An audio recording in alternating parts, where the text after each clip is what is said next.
Her şeyden daha güzelsen bugün. Hediyeler hətta qalır kölgədə. Mənim üçün hədiyəsən, özünsən.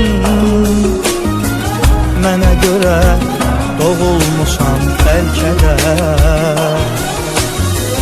Bugün günlərdən sənin günündür.